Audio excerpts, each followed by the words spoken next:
Hey everyone, this is Adam Gerza with Energy Toolbase. This is our very first ETB Ask an Expert interview series where we're going to unpack a specific topic with an expert. Today's topic is SGIP, the Self-Generation Incentive Program in California. And we have got the best expert in the state of California, or probably the world for that matter, on SGIP policy. And that's Mr. Scott Murtishaw, who is the Senior Advisor of Regulatory Affairs at CALSSA. That's the fancy title on his LinkedIn page. Scott's been with CALSSA now for about 2.5 years. Before that, I think anybody who knows California energy policy knows prior to that, he was with the Public Utilities Commission for 11 years in a number of very senior roles. Scott was previously Energy Advisor to President Michael Picker. And before that, he was Energy Advisor to President Michael Peavy. So very influential from his days at the PUC. And he's just been in the California clean energy policy game almost as long as anyone I know. So super excited to have Scott on today. We're going to really deep dive into SGIP. We're going to talk about the history of the program, but focus mostly on where things stand today. Scott, thank you so much for coming on, taking time out of your busy schedule and agreeing to do this interview. Very appreciative of that. As I can see from your background there, it looks like you're working from home, just like I am on my side. What I'd like to start by asking before we dive into SGIP is tell me about the different types of things you were working on at the PUC for 11 plus years. Yeah, well, I started at the PUC in 2007. And at the time, I was in the energy division when I first joined the organization, and I was working on cap and trade implementation. So I was at the PUC, I was just Mr. Cap and Trade and led a lot of the PUC's efforts. You know, Schwarzenegger at the time was really pretty keen on promoting his Western Climate Initiative.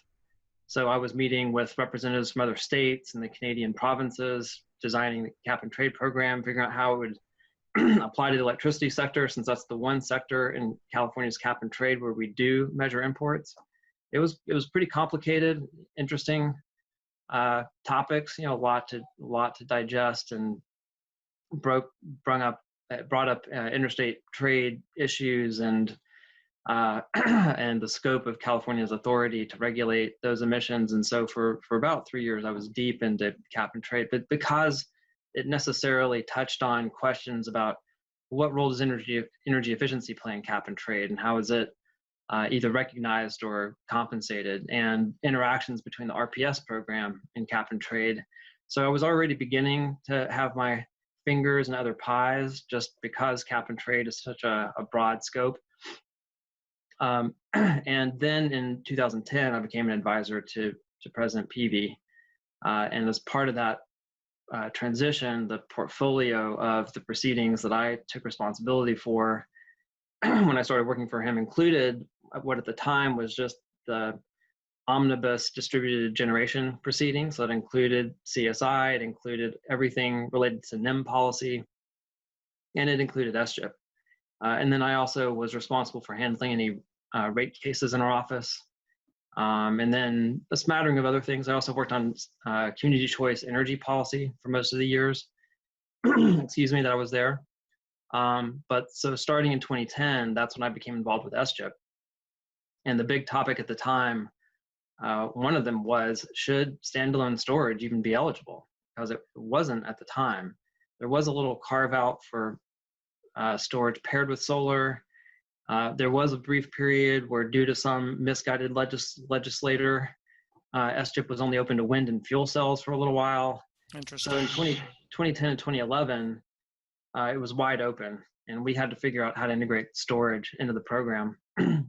So I was pretty heavily involved in working on the decision that came out about a week before my son was born, September 2011, that set the rules for storage, completely reconfigured the incentives and the steps, and we had to figure out how to meet the GHG requirement for storage. So I was involved in developing the early GHG rules, which continue to haunt me to this day. Yeah, so I've been involved with it in one way or another ever since. Storage is probably like an adolescent now, like your son. Yeah. Crazy. 2010, We're talking a decade ago. You started on this. I was actually, before we dive in, I kind of start hitting you with a bunch of questions on the current state of the SGIP program today. I was actually going to do kind of a really quick Cliff Notes summary of the program history. Actually, why don't I do that? If you hear anything wrong, correct me here. I kind of sourced most of these facts from the PUC site and also CALSSA fact sheets, which we just rely on every day over here. So yeah, the program, according to the PUC website, dates all the way back to 2001, kind of out of the California energy crisis days. 2006, program was redesigned to start providing incentives for solar, and then later storage came on. So, I mean, just without question, like SGIP is the longest running and also most lucrative behind the meter incentive program for storage in the country. I can't think of anything comparable in any other state. And then kind of fast forward to 2016 for SGIP. This was a really big deal. This is when the program relaunched and we got this new fresh pot of money. And again, I'm kind of pulling this from CALSSA fact sheets. It was about, I think, $83 million a year of budget for storage incentives. For 3 years. Well, there was a bill from 2015 or 16 that doubled the budget for 3 years. And then in 2018, right as I was joining CALSSA, the year before, CALSSA had tried to sponsor a bill that would have been like the CSI, the California Solar Initiative, but for storage, with a 10-year program and a large budget, and it would have been dedicated only to storage. And that got hung up in the legislature, got hung up in one particular committee, in the Assembly Utilities and Energy Committee. And so one of the first things I did when I joined CALSSA was go in and help lobby for Senate Bill 700, Senator Wiener's bill. And that's when we figured out that the legislature just wanted us to scale back the ambition of the bill and to not impose a lot of new work on the commission. And we got the message loud and clear: you've got a program that's mostly storage already. Why don't you go through those existing channels? So we did. We just completely rewrote the bill. Interesting. SGIP extension at the current budget level, and then we were able to get enough support in the legislature to get it through. So then that extended the bill, or extended the program by another 5 years, which at 83, that the post doubling amount, the 160 something billion a year, was over 800 million total. I think I forgot that part of the history. That's right. So SB 700, which I definitely wanted to dig into, like originally that bill was written as just kind of a blank canvas new bill, but then it got rolled into, is that correct? Like effectively an extension of the SGIP program. Yeah, exactly. We completely started from scratch and rewriting the bill. So Interesting. we still had the same bill concept. We had Senator Wiener as the sponsor, but had to essentially strip it of all the language about an energy storage initiative, and then recast it as an extension of SGIP. Interesting. And of course, you can't mention SB 700 without mentioning CALSSA. I mean, this was CALSSA's bill with Wiener's office and like Bernadette in particular. I mean, my gosh, working her political magic, getting that thing to the finish line. So perfect. This is a good segue. That's exactly where I wanted to pick up. September 2018, Governor Brown signs SB 700 into law. Okay, so this is really where I want to kind of start getting into some meaty things. September 2018, bill goes into law. We fast forward all the way to January 2020. That's a year and change later when the PUC finally kind of puts out their final proposed decision that kind of scopes out all of the new rules and carve-outs and categories for that new pot of money. And I know during that time also there was other things that you were working on, like GHG, greenhouse gas reporting requirements, which was outside of that. So can you just high-level summarize from September 2018 until January 2020, there was just an enormous amount of work. I know you and CALSSA did all sorts of different things during the rulemaking process, kind of high level, kind of talk through what all you were working on. Yeah, well, 2018 was, we were pretty absorbed with just all of the work going in and on the GHG rules. So I think I stated earlier, I helped craft the rules and all of the requirements for storage when it was first allowed in 2011 on a standalone basis. And we just came up with a pretty simple approach. We just figured, in general, storage is going to charge during an off-peak period. It'll discharge during a peak period. Generally, storage should reduce greenhouse gases. And as long as the battery system itself is pretty efficient, that was really the only metric that we used. What is the round trip efficiency of the battery? And as long as it was at or above a certain threshold, then it was eligible for the program. But then the 2016 impact evaluation report came out. Takes a while for those to be finalized and to work their way through the commission. So that was issued in late 2017. And that was the report that indicated that storage systems in SGIP were on average increasing GHGs, just the way that they were being used, the charging and discharging patterns. And I was still at the commission at the time, and that was just kind of a bombshell in the commission. We'd all assumed that storage was helping to integrate renewables, and of course it's going to reduce GHGs. That was the ITRON report, right? Is that what people call that one? Exactly. The 2016 impact evaluation. Got it. But as someone who'd also done a lot of work on rates, I also knew that most of the problem is that the rates were out of date, and that because of the success of solar leading to the duck curve, that the rates were mostly still targeting a peak period of 12 to 6 or 1 to 6. And so storage systems were just getting exactly the wrong price signals. And so you would expect them to be used in a suboptimal way that's not really aligning with the new GHG reality and the duck curve. So my preference would have been, let's focus on fixing the rates, and then the storage dispatch will sort itself out. And if we get the price signals right, the storage behavior will follow those price signals, and the problem will be solved. But about the time I was leaving the commission, the proceeding was handed over to Commissioner Rechtschaffen from President Picker.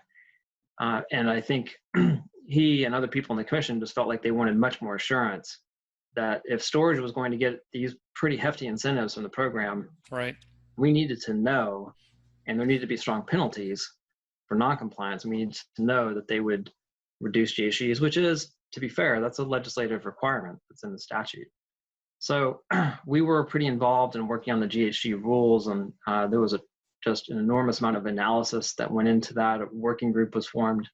That kept us busy for most of 2018. And then in early 2019, Commissioner Rechtschaffen put out his ruling with all of these questions, pages of questions about how to restructure the program. And what had transpired in the interim was not just a focus on GHG, but also the wildfires of 2018. And so there was some indication in that ruling that the commission wanted to put a lot more of the emphasis of the program on resilience, and especially for vulnerable people and critical facilities. So between 2018, from the issuance of that ruling in early 2019 until the proposed decision in about August of that year, so that's pretty quick by commission standards, there was a lot of work on the commission's part, just thinking through how to restructure the program. And that's when we saw for the first time the equity and equity resiliency proposed decision, which where the whole structure for the equity resiliency incentive and the much higher incentives for equity first appeared. But that was all funded by shuffling money around. So equity resiliency only got $100 million of funding from the generation category, which just wasn't really moving and had been sitting there for years. Right. And that was that initial tranche of funding. There was a lot of work that went into reviewing that decision, trying to make sure the commission was getting the rules right, had really thought through the consequences of the eligibility criteria.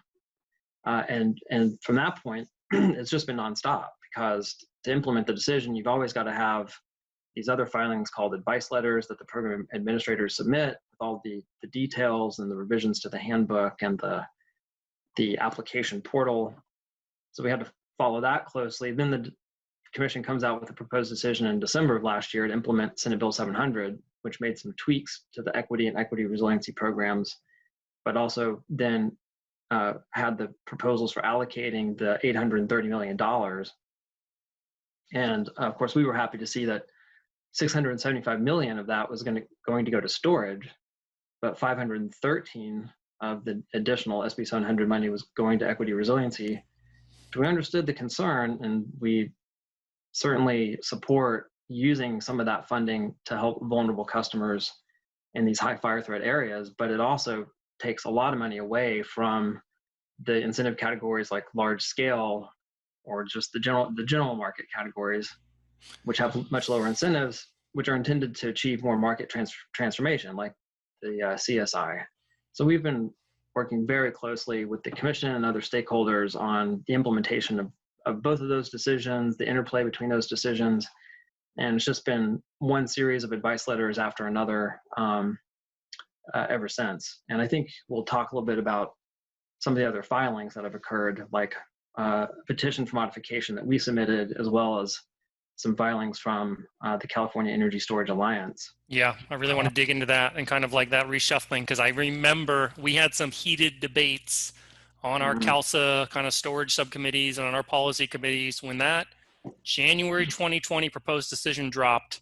And that was highly anticipated. We were waiting a year for that. And, the big pot of money is becoming available. How they carved out, I think it's fair to say the biggest surprise in that decision was the massive carve out that Equity Resiliency got. And I know even on CALSSA, we couldn't all be on the same page because, like you said, there's probably some companies that have an interest to have, residential and large scale storage funds available, and others like the idea of making a lot of really lucrative incentives available. Okay, so let's fast forward to like literally this week on Monday, the 20th of July. Okay, maybe you can give us just a summary of this, but is it correct to say that the first round of SV 700 funds finally became available and got released? Yeah, it's confusing because the incentive applications opened up initially for residential projects in March. Right, that's then right. The program administrators found that there were some errors in the application database and asked the Commission for authorization to suspend the program, which they received. So then the program was suspended until May 12th, and then they reopened, started accepting all these applications. The problem is that they were accepting applications for equity resiliency, but the funding hadn't officially been moved into those budgets, which was yet another advice letter that was still pending at the Commission. So while the incentives were being claimed, you had a wait list that started to develop in equity resiliency, even though in theory there was $613 million available. The problem was that the only funding available until this Monday was that initial $100 million. Right. So as of Monday, that's the first time that the funding from SB 700 truly became available. So it cleared the equity resiliency wait list. It mostly cleared the wait list that had started to form for residential equity projects. And as most people in the industry know, there's still this $300 million wait list for non-residential equity. But part of the reason is that the Commission, in the decision from January, decided to allocate no additional funding to non-residential equity, only to use up the existing budget. So what remains still to be implemented is what's still kind of on the table is $81 million for large-scale general market, and then $57 million for small residential general market. And we're hoping that those two additional pots of money officially become available by the end of August. Got it. Yeah, let me rehash that. So again, that is, gosh, dang, it doesn't seem like that was done very thoughtfully. Very thoughtfully. May of 2020, the reservation window opens. Bunch of reservations start flooding in. As you can imagine, this is highly anticipated, this new pool of money becoming available. And some of these programs, which we're going to talk about, are super lucrative. Like, for instance, equity resiliency, $1,000 a kilowatt hour, effectively fully paid for energy storage system installed.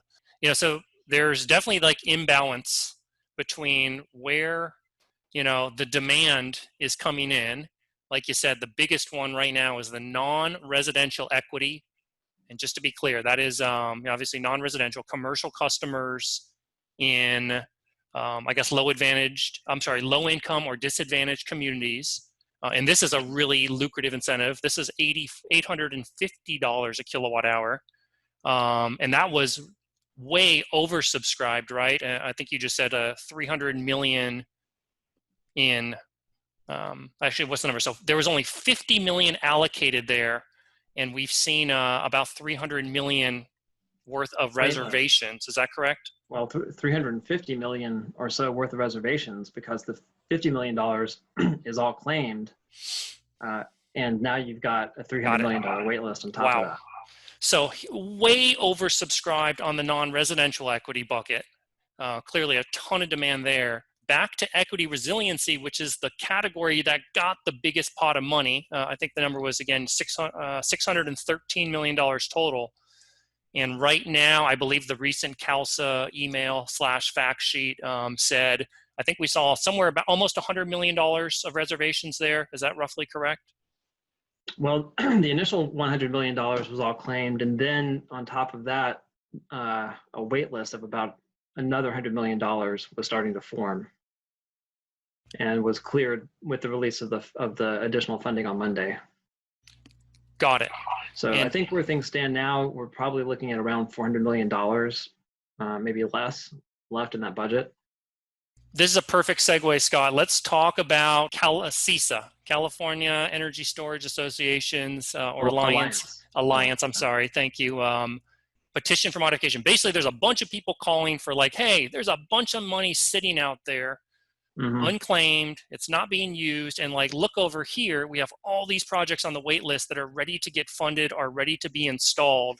And again, CESA filed a petition to say, hey, let's take some of those funds that aren't being claimed yet and move them over here. So 2 questions. What was CALSSA's position on that petition? And then also, where does that stand? Like, where does it stand for money kind of getting shifted into other buckets? Yeah, I mean, I think, so we were having a lot of the same conversations with our members that CESA was having with its members about all of the projects that were just stuck on this massive wait list. And the fact that with the arrival of COVID, the downturn of the economy, some jurisdictions basically suspending all construction for a while, the need for some economic stimulus, and especially to direct funds from existing programs that can be used in a short time frame. And these are all projects, if they've submitted reservation requests to SGIP, it means that they've already gone through a pretty significant chunk of the development process, negotiating contracts and looking at the site. And they should be shovel ready, more or less, right? Close to shovel ready. Right. And I think we were still deliberating internally about what kind of request to make to the commission and how to do it. And then CESA went ahead and filed its motion. And CESA ended up asking for basically enough money to just almost completely clear the wait list. So transferring $300 million total into the non-residential equity budget to clear the wait list, with $150 million of that coming from equity resiliency and $150 million coming from the large-scale general market. So, and together, combined being $300 million. CESA also requested $10 million from the large-scale budget to go to residential equity, because there is a bit of a wait list forming there. And I think part of the idea is that we want to be able to fund additional projects in that category. We then had a concrete proposal that was forcing our hand at CALSSA and something that we needed to respond to. So with our members, we were thinking about the fact that there is a trade-off when you reallocate funds from large scale, where the incentives are $350 per kilowatt hour, much lower, to an incentive category where they're $850 per kilowatt hour, that you get a lot less storage per dollar of SGIP funds being used for every dollar you transfer out of large scale over to non-residential equity. And we concluded that for us, at least for our comfort level, transferring $160 million out of that budget basically leaves you with the current step 3 and a little bit of step 4 money, and then that's it. That's the end of the program.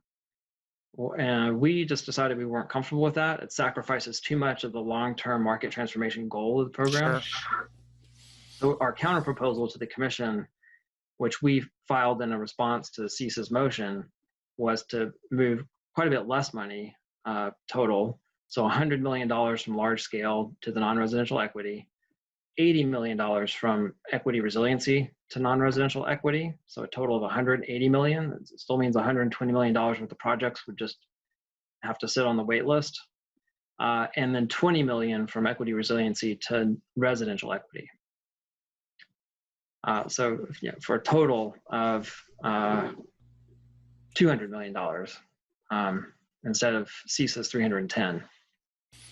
And at this point, now the ball is just in the CPUC's court. We have to wait for them to respond. Some of the other responses to CESA's motion from the program administrators, for example, were that a motion requesting a transfer of funds of this scale is just procedurally inappropriate, and they should have asked for a petition for modification. The commission allowed CESA to submit a reply to all of those responses that it received, which seems to indicate to me the PUC is taking the proposal seriously. And what I'm not sure is whether the PUC might jump straight to a proposed decision or whether the PUC might issue another ruling to take some additional comment or just to potentially kind of bolster the procedural propriety of the whole process so that it's not challenged, couldn't be challenged, I guess, as being procedurally improper. I'm just not sure how that's going to play out. Either way, it's going to take months. I was going to ask you that timeline expectation. Got it. That's a super interesting one. I mean, you can obviously understand where CESA and even CALSSA, it makes sense. Like you have all these shovel-ready projects, you have the money, but that does seem like a really huge ask. Like you say, like $300 million is half the program. And like you said, you're just getting a lot less total storage deployed because those are the most lucrative $850 per kilowatt hour incentives. It is definitely a trade-off there. That's going to be a fun one to weigh for the PUC to see how they come back. Yeah, and I think our concern, going back to the issuance of the decision on SB 700, was that because the equity resiliency eligibility criteria, when you really map it out, like literally put together a map of the high fire threat districts and the disadvantaged community areas where these are eligible, you see a patchwork of generally very small clusters of census tracts, and not in the urban areas. They're scattered in more rural areas all over the state. That it would just be a very narrow market and difficult for the industry to figure out how to identify those customers, market to them, and get them to bite. What we've seen, though, is that $200-something million of projects have already been submitted reservation requests. And just looking at recent data over the last couple of months, ever since the initial surge of applications from May 12th, when the program reopened, the average weekly amount of reservations being requested, if that stays on track, indicates that equity resiliency will be depleted by the middle of next year. Wow. Yeah, and what we don't know is, has the low-hanging fruit been found and picked? Does it get harder? On the other hand, the PUC and the program administrators haven't even implemented the marketing, education, outreach support materials and processes that they had committed to in the decision, or that the PUC had committed them to. So that could go either way. It's really interesting. That is really interesting. Yeah, it's been more successful than we had anticipated. Like 200 million already, and like you said, project that forward. That's interesting that by this time next year, we could go through that money. It'll be interesting to watch that. Really quick on residential equity. So residential customers in low-income or disadvantaged communities, it looks like for a couple territories, PG&E and SDG&E, the amount of applications on the wait list, the funding that's coming online will not cover it. but then in SCE and SoCalGas, it will. I guess what can those, if you're stuck on a wait list in PG&E in the residential equity category, what's your feeling there? Like, will those projects get funded someday, or what do we think? Well, and let me just pull up some numbers that I put together looking at the SGIP database and looking at some of the project level numbers. And in a recent newsletter to CALSSA members, I had said that it looked like the residential equity, there would be enough money to cover the wait list for the CSE, Center for Sustainable Energy, which covers San Diego Gas and Electric, Pacific Gas and Electric, and SCE, Southern California Edison, that there would probably, that for the San Diego and Pacific Gas, there would not be enough money, and for the other two, there would be. Right. But for SCE, even based on my numbers from a couple of weeks ago, it looked like it was going to be very, very close. And if you look at the SGIP website, selfgenca.com now, it shows SCE being on a wait list. So there may have been another couple of applications that were submitted in the last couple of weeks that pushed them over into waitlist territory. So at this point, the only territory that's open for residential equity is SoCalGas. Got it. Interesting. So, and again, for those say you didn't get your allocation and you're on the wait list, you're just going to hang out there until there's attrition, until some project withdraws or is canceled. Interesting. Gotcha. Unless the commission decides to grant either CESA's motion or our counter proposal. Right. I think it's probably a similar situation, would you say, just on the general market residential? And obviously in the 2016 SGIP program, that's where most of the demand was. Well, it's complicated for small residential. If you just look at the raw numbers, the amount of projects on the wait list, so one thing you have to keep in mind is that when a certain amount of money is allocated to whatever technology or incentive budget in SGIP, there's a formula for splitting that money into the different program administrator budgets, the different territories. So if you might have a situation where in aggregate, there's enough money to clear the wait list, that may not be true in one territory versus another. So you have to do that territory by territory disaggregation to see where you may have enough funding and where you may not. But then it's more complicated with small residential because of this soft cap that the commission created in the SB 700 decision. And it's really a misnomer because in the proposed decision, it was a soft cap. They described it as a soft cap, and it was a reference to this idea that the commission would prioritize, even in small residential, which is not resiliency specifically or explicitly, that funding would be prioritized for homes located in the high fire threat districts or that had experienced 2 or more power shutoffs. In going from the proposed decision to the decision, the soft cap actually became a hard cap. And the commission decided that for each step of the additional funding, step 6 and step 7, within each of those steps by program administrator territory, half of the funding would be reserved for homes in the high fire threat districts. Let's just call these high fire risk areas. And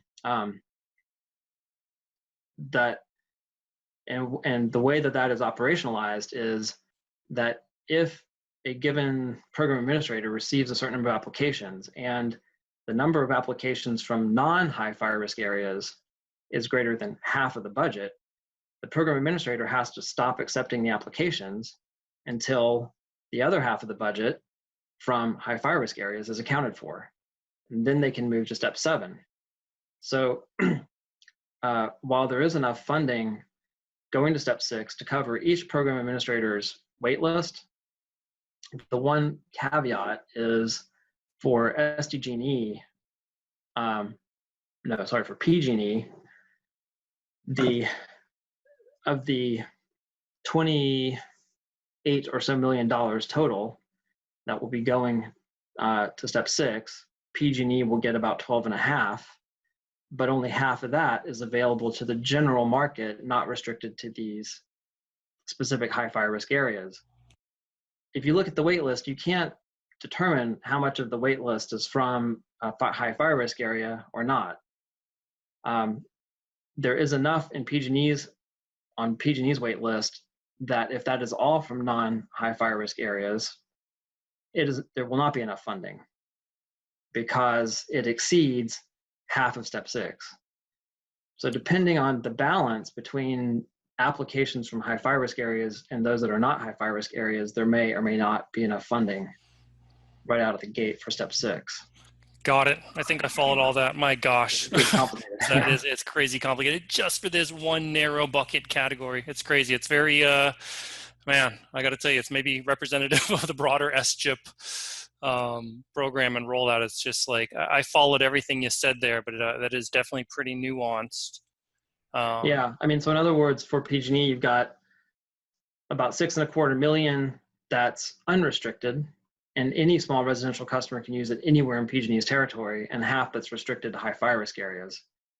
And so $6.25 million that's restricted to high fire risk areas. So if the number of applications on the wait list, if that's all from non-high fire risk, there's not enough money. But presumably there's probably some mix, in which case some of those will be drawing from the part reserved for high fire risk, and part will be drawing from the half of the budget that's reserved, that's unrestricted. To give you a sense, the PG&E accounts for 34 megawatts worth of capacity reserved so far on the wait list, versus something like 7 on the wait list from all the other program administrators. Oh, I didn't realize it was that unbalanced. It's really skewed. A lot of demand for residential general market storage applications in PG&E. Let's talk really quick on large scale storage. That category had been a laggard before the SB 700 funds came online. There's money still there that never went through all 5 steps like we saw in residential. So I guess maybe the question is, why do you think that is?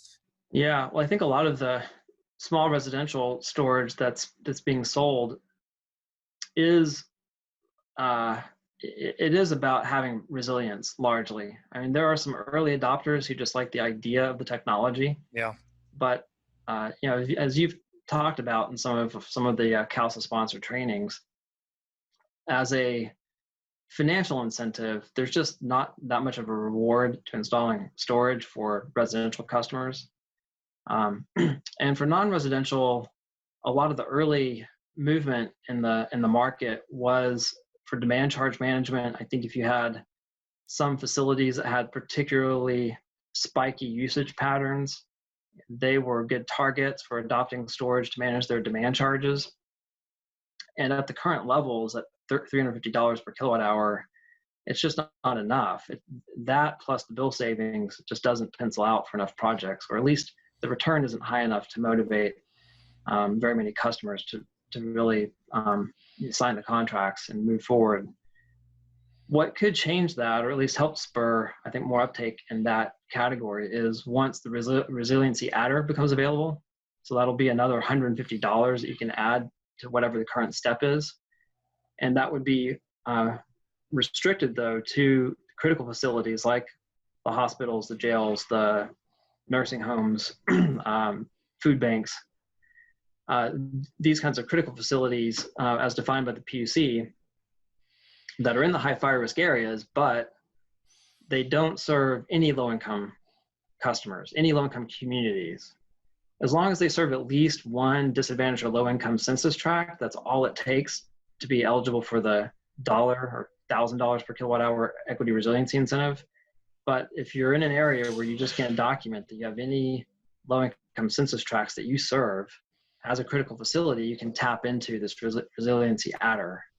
And maybe that extra $150 per kilowatt hour on top of the general market incentive will be enough to start moving money out of that category.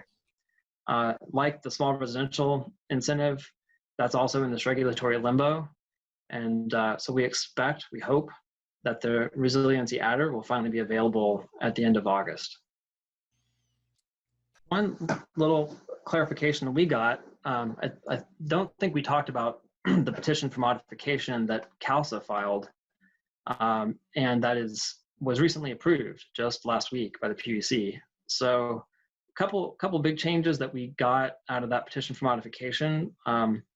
One was a clarification about the eligibility of residential customers on tribal lands. I think that'll be really helpful. Most of the population on tribal lands lives in the San Diego area, but there are tribal lands scattered around the rest of the state. The other is probably the most important, is that from the January decision, any storage system with more than 2 hours of discharge capacity was going to be held to these 8 different customer education and backup capability resiliency requirements. There's a list of 8 different things that you had to demonstrate, and there was no choice. If it was greater than 2 hours, you had to demonstrate that you were capable of backup, that you had educated the customer, you had performed all these estimations of how much backup capability, how much time the customer would be backed up, really onerous requirements. And often for customers who didn't really especially want or need backup, but maybe wanted a slightly bigger battery than 2 hours. The commission has now said in response to our petition that if you want 100% of the incentive beyond 2 hours worth of discharge, so if you want to have a 3-hour, 4-hour battery compared to the discharge rating of the system and get 100% of the incentive, you can, but you will still have to meet all of these resiliency requirements. If you don't want to have to meet those requirements, you can have a 3-hour, 4-hour battery, but as in the past, the incentive drops down after 2 hours to 50% of the incentive level. So now developers are going to have that flexibility to choose between whether they want more incentives but have to meet the resiliency requirements or not. And then the last thing that we got from the petition for modification is this clarification that for homeless shelters, independent living centers for disabled people, and food banks, because they inherently serve disadvantaged people, they don't need to demonstrate that they serve a low-income census tract, which can sometimes be difficult. They don't have a defined territory necessarily. They will serve whoever shows up and needs help. So right. We hope that this will help. It may be kind of outlier number of cases, but that this will facilitate participation by the homeless shelters, food banks, and independent living centers. Cool. One maybe last question. Yeah. Do you have expectation on like when the SGIP guidebook would be updated again? Okay. Yeah. Then it could be that initial, I think what may be happening is that releasing the funds for equity and equity resiliency didn't require program changes, but for the resiliency adder and the step 6 and step 7, those are changes in the program structure, which the program administrators are still, I assume, kind of quality checking, make sure that the database is fully vetted, has been tested multiple times, there won't be any errors in the application process. And once they're ready to go live with that, the next round of funding for small residential and adding the adding the resiliency adder, we'll see a new handbook then. Got it. Yeah. Feels like to me, just to summarize, like maybe one of the only outstanding things we're waiting to hear back on, and this is a big one, is the PUC responding to CESA's motion or petition to kind of like reshuffle funds. Are there any other things we're kind of like waiting for clarity on besides that? Yeah, that's the major one. Yeah. Another little update, PG&E had also filed an advice letter to request permission from the PUC to do an upfront payment system where they would pay 50% of the incentive for the medically vulnerable customers just the medically vulnerable customers for equity resiliency at reservation request. So as soon as the reservation request is approved, that the developer could get 50% of the payment, and which we fully supported. The commission actually, in approving the program, ended up ordering PG&E to make that same 50% upfront payment available to equity residential customers as well. I'm not sure, since now that budget's depleted, how much that will help. But it is something that the PUC decided to add to the incentive that PG&E had requested. So I'm not sure how long it will take PG&E to actually implement that, but it has been approved. And there are still outstanding questions too about meeting the 8 resiliency requirements for those projects. And you need to have the ASJ sign off on the final building inspection that the system is capable of providing backup. That's not something that inspectors do. And so exactly what you need to put on the inspection report to have the AHJ inspector sign off on it to demonstrate, that's still a little bit up in the air. And what exactly does capable of providing backup mean? Do all the sub panels and switches and other necessary equipment need to be in place? And if so, exactly what equipment, and how do you verify it?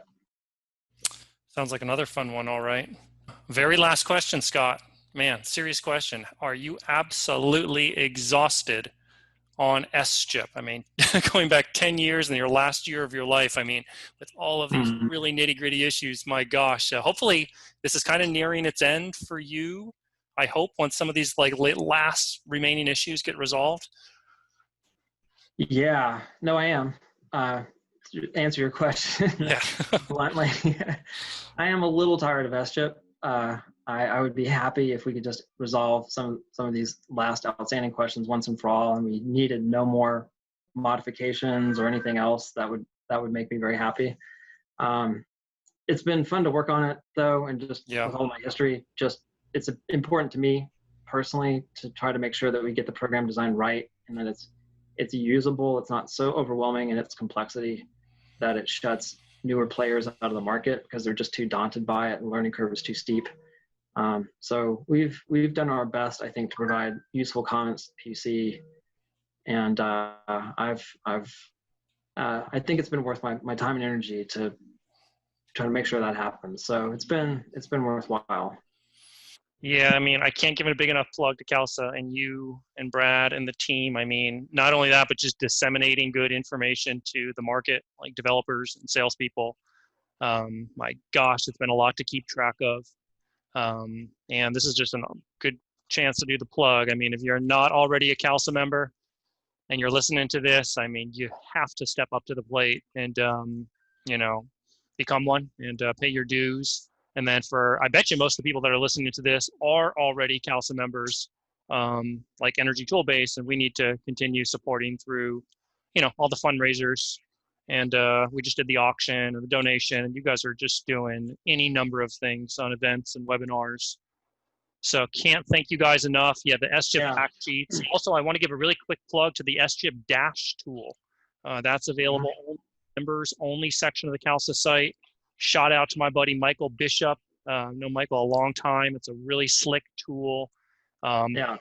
Instead of being in that crazy heavy Excel file and trying to run filters, maybe give a 30-second like how that tool works, Scott. Or no, Michael did great work on that tool, and we've tried to publicize it, and I hope that members are using it and getting some value out of it. But it just greatly simplifies analysis of the SGIP application database. So if you want to know what kind of applications and what territories, like what counties are applications moving the fastest, what customer segments, it allows you to do that basically in seconds rather than having to wrestle with thousands and thousands of SGIP records yourself and trying to figure out how to do that. So it's really slick. Yeah, we appreciate all the support from Energy Toolbase too, and thank you so much for having me on the podcast. And we're happy to answer your questions and questions of any members when we have to try to wrap our heads around something as complicated as SGIP and all the eligibility requirements. That's what we're here for.